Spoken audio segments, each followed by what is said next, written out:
یہ کہانی ہے ایک ایسے شخص کی جو پورٹ ایلزابتھ کیپ ٹاؤن جنوبی افریقہ کے ریل روڈ پر سگنل مین کا کام کیا کرتا تھا۔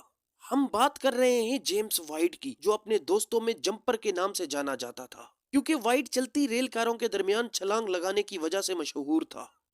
لیکن سال 1877 بدقسمتی سے ایک دن وہ چلتی ٹرین سے چھلانگ لگاتے وقت پھسل کر ٹرین کے نیچے گر گیا۔ اسٹیل کے پہیوں نے ان کی دونوں ٹانگیں کاٹ دیں۔ جیمز وائٹ حادثے میں تو بچ گیا لیکن اپنی دونوں ٹانگیں کھو بیٹھا، اور وہ اب اس حادثے کے بعد اپنی نوکری بھی کھو چکا تھا۔ پھر اس نے ایک لکڑی کے ٹانگوں کا سیٹ تیار کروایا اور بس ان کے سہارے رہنے لگا۔ پھر اس نے کیپ ٹاؤن ریلوے کی حکومت سے نوکری کی درخواست کی اور اسے سگنل مین کے طور پر ایک نئی اور کم فعال نوکری مل گئی۔ کچھ سال کے بعد 1880 کے آس پاس ایک دن وائٹ نے یوٹن ہیج مارکیٹ کا دورہ کیا۔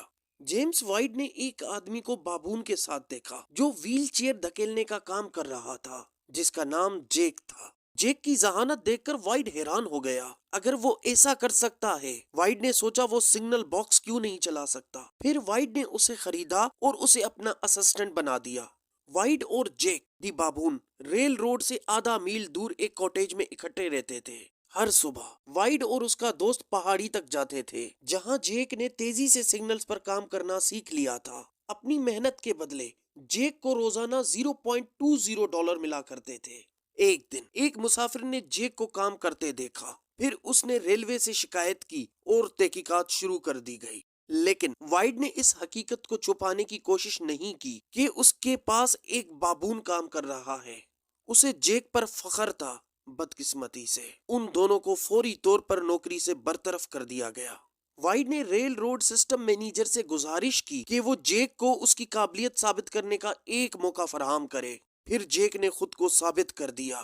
جیک کے کام پر شک کرنے والے لوگ بار بار غلط ثابت ہوئے۔ ریل روڈ ورکر کے طور پر اپنے 9 سالہ کیریئر میں جیک دی بابون سے کبھی کوئی حادثہ نہیں ہوا۔ بدقسمتی سے ملازمت کے تقریباً ایک دہائی کے بعد وہ 19ویں صدی میں ٹی بی کا شکار ہو گئے اور 1890 میں ان کا انتقال ہو گیا۔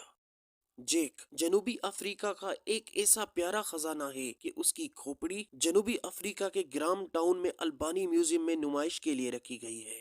تو دوستو، یہ تھی جیک کی ایک دلچسپ کہانی۔ ویڈیو کیسے لگی کمنٹس باکس میں ضرور بتائیے گا۔ شکریہ۔